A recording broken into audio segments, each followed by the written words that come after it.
Le président George Bush a comparé les émeutiers du 6 janvier aux djihadistes du 11 septembre. Beaucoup l'ont applaudi.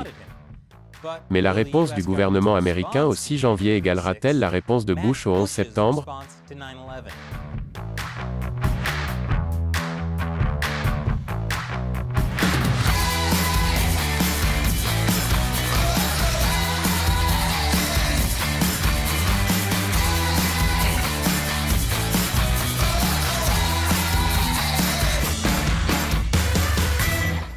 Bienvenue à l'émission Amérique dévoilée, je suis Chris Chappell. 20 ans ont passé depuis les attaques terroristes du 11 septembre 2001.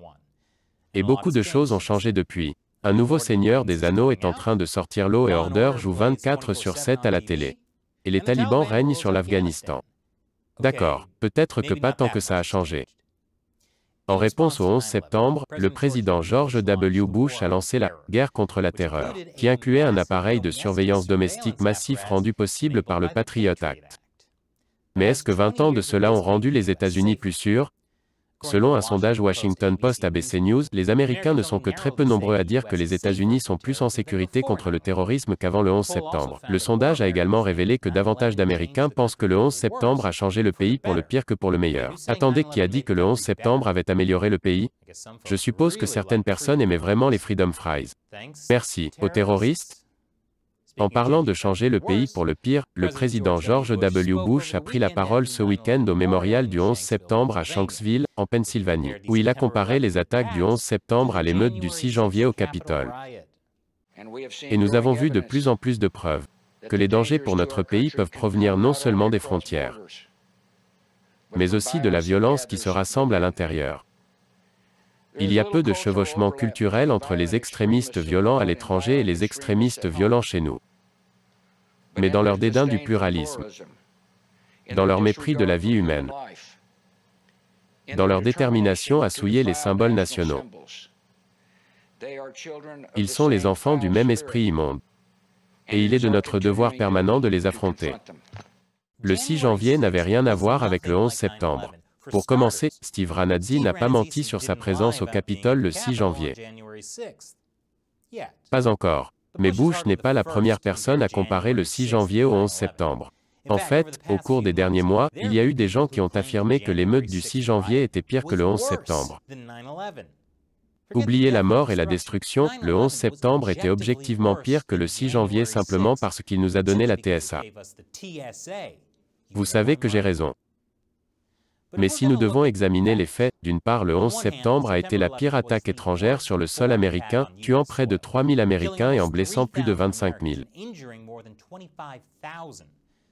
Les terroristes d'Al-Qaïda ont frappé simultanément le centre de commerce mondial, le Pentagone, et auraient probablement touché le Capitole américain si les passagers du vol 93 de United n'avaient pas riposté aux pirates de l'air. Wikipédia appelle cela l'attaque terroriste la plus meurtrière de l'histoire de l'humanité. D'autre part, le 6 janvier, une foule a fait irruption dans le bâtiment du Capitole américain pour protester contre ce qu'elle pensait être une fraude électorale. 4 manifestants sont morts, 2 de cause naturelle, un d'une overdose de drogue et un d'une balle tirée par la police. Un officier de police est mort de cause naturelle, et 140 autres ont été blessés. Ce qui est terrible, mais ça ne semble pas pire qu'un typique Walmart le Black Friday. Et comme nous l'avions couvert dans un épisode précédent, le FBI a estimé qu'il ne pouvait pas techniquement classer les émeutes du 6 janvier comme sédition, insurrection ou terrorisme intérieur. Ce n'était même pas la pire flash mob que j'ai jamais vue. Alors comment peut-on comparer ces deux événements et dire que l'émeute du 6 janvier était pire que l'attaque terroriste la plus meurtrière de l'histoire de l'humanité? Vous savez, parce que c'était plus bouleversant. Si on se base sur le degré de bouleversement, alors pour beaucoup de gens, la finale de Le Trône de Fer était littéralement pire que le 11 septembre. N'entrons pas dans ce sujet, trop controversé pour cette émission. Les remarques du président Bush sur les émeutiers du 6 janvier ont suscité les applaudissements de nombreux détracteurs de Trump. La chroniqueuse du Washington Post Jennifer Rubin a déclaré que « les terroristes du 11 septembre et les terroristes du 6 janvier cherchaient tous deux à détruire notre démocratie au service d'une idéologie folle d'intolérance. Mais, les terroristes du 6 janvier ont ouvert une brèche dans le bâtiment que les terroristes du 11 septembre n'ont pas pu ouvrir. Ok, mais certains des émeutiers n'ont pas pu prendre l'avion. Donc, ce point va aux terroristes du 11 septembre. L'ancien animateur de MSNBC Keith Olbermann va encore plus loin en affirmant que Bush reconnaît maintenant Trump, ses partisans et ceux qui ont directement participé aux émeutes du 6 janvier comme des terroristes. Ce qui ne veut pas dire grand-chose, puisque Bush n'a jamais été doué pour déterminer d'où venaient réellement les terroristes. Mais Olbermann dit que non seulement les personnes qui ont pris d'assaut le Capitole, mais tous les partisans de Trump sont des terroristes, apparemment. C'est peut-être pour cela que certains conservateurs s'inquiètent que la classe dirigeante, Bush, Biden et les autres, préparent le terrain rhétorique pour lancer une guerre contre leur propre peuple. Qui, ce type?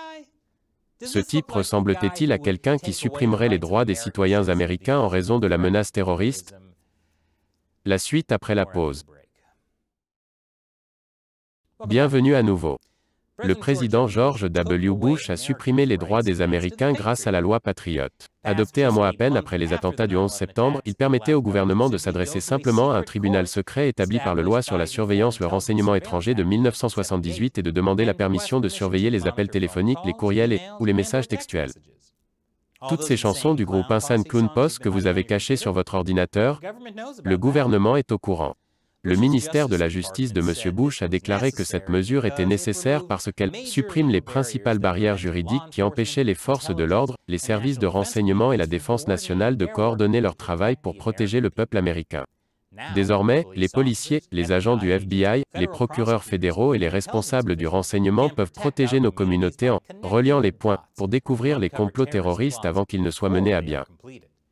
Mais pour une raison quelconque, cela a alarmé de nombreux défenseurs des libertés civiles, et les personnes qui ont des chansons des Insane Clown Posse cachées sur leurs ordinateurs. L'Union américaine des libertés civiles a averti que la loi Patriot facilite l'espionnage sur les Américains par le gouvernement en étendant son autorité pour surveiller les communications téléphoniques et les courriels, collecter les dossiers bancaires et de crédit, et suivre l'activité d'innocents Américains sur Internet. Selon le Brennan Center for Justice, l'accès facile du gouvernement à la vie privée des citoyens respectueux de la loi s'est avéré n'avoir que peu d'avantages pour la sécurité nationale, tout en permettant la surveillance des minorités raciales et religieuses, des manifestants et des opposants politiques. Qui aurait pu penser que permettre au gouvernement d'espionner les citoyens serait une mauvaise idée? Vous savez, à part tout le monde, même les gens qui pensaient que l'Amérique s'était améliorée après le 11 septembre. En réponse à ces préoccupations, la loi américaine sur la liberté de 2015 a été adoptée.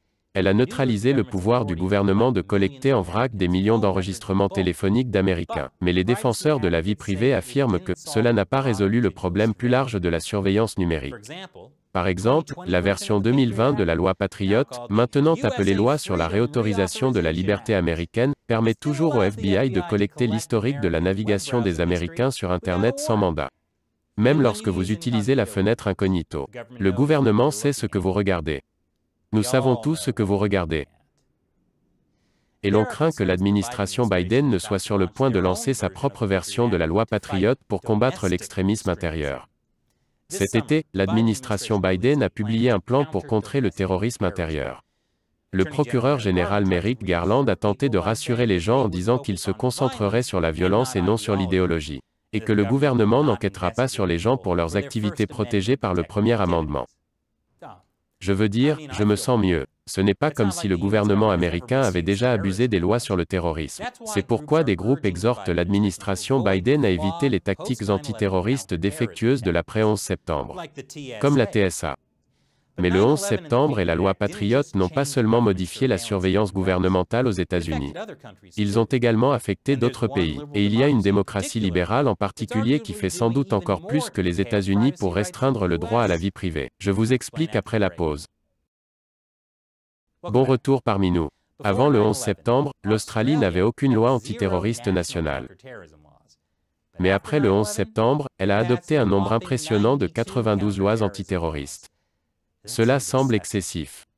Avant et après le 11 septembre, plus d'Australiens étaient tués chaque année par des chevaux et des poneys que par des terroristes. Ce qui signifie que la politique la plus efficace pour éliminer les menaces sur les vies australiennes est la colle. L'étendue des lois antiterroristes australiennes est stupéfiante. L'Australie met tout en œuvre pour ce que l'on appelle la préemption, qui reflète l'idée du président Bush de ne pas attendre trop longtemps l'émergence d'une menace. pour surveiller, détenir, perturber et poursuivre en justice les personnes considérées comme une menace future. Les lois antiterroristes australiennes prévoient des ordonnances de contrôle qui permettent aux tribunaux d'imposer des restrictions, comme des mandats sur les couvre-feux, des limites sur l'utilisation du téléphone ou d'Internet et la surveillance électronique, même pour des enfants de 14 ans. Ce qui est ridicule, parce qu'ils devraient surveiller des enfants beaucoup plus jeunes que ça. Pourquoi Jessica veut-elle vraiment un poney pour son anniversaire? Qu'est-ce que ce petit terroriste complote? Il y a aussi les ordonnances de détention préventive, qui permettent à la police de détenir secrètement des personnes jusqu'à 2 semaines, soit pour prévenir une attaque, soit pour protéger des preuves relatives à une attaque récente. Et c'était avant le Covid qu'ils utilisent comme excuse pour vous détenir chez vous. Mec, l'Australie a toujours été pour enfermer ses citoyens. Pourquoi est-ce que je parle de tout ça? Eh bien, l'Australie a récemment adopté une loi sur la surveillance qui permet à la police de prendre le contrôle de compte, de modifier et de supprimer des données. Tu parles d'un bon timing. Quelle meilleure façon de célébrer le 20e anniversaire de l'intervention du gouvernement après le 11 septembre que d'aller encore plus loin dans l'intervention du gouvernement? En vertu de ce nouveau projet de loi, la police fédérale australienne et la Commission australienne du renseignement criminel disposeront désormais de pouvoirs sans précédent pour pénétrer dans les réseaux criminels et modifier ou supprimer les contenus préjudiciables tels que le matériel d'exploitation des enfants. On pourrait penser que la suppression des contenus préjudiciables est une bonne chose. Mais les critiques disent que cette loi laisse trop de place aux abus du gouvernement. Tout ce que la police doit dire, c'est qu'elle a des motifs raisonnables de penser qu'un crime sera probablement commis et que la perturbation des données contribuera à empêcher un crime de se produire. C'est comme s'il avait vu le film Rapport minoritaire et décidé de créer leur propre division pré-crime, mais sans les médiums. Ils n'ont même pas Tom Cruise pour utiliser ses pouvoirs de scientologue. La loi permet également au gouvernement de collecter des informations sur les appareils et les réseaux qui sont utilisés, ou même simplement susceptibles d'être utilisés par des criminels. Et elle permet au gouvernement de prendre le contrôle de comptes en ligne pour recueillir des informations. C'est pourquoi on l'a appelée la loi sur le piratage informatique. Donc, en Australie, le gouvernement ne connaîtrait pas seulement vos chansons secrètes des Insane Clown Posse. Il pourrait aussi pirater votre compte Facebook et vous inscrire au rassemblement des Juggalos.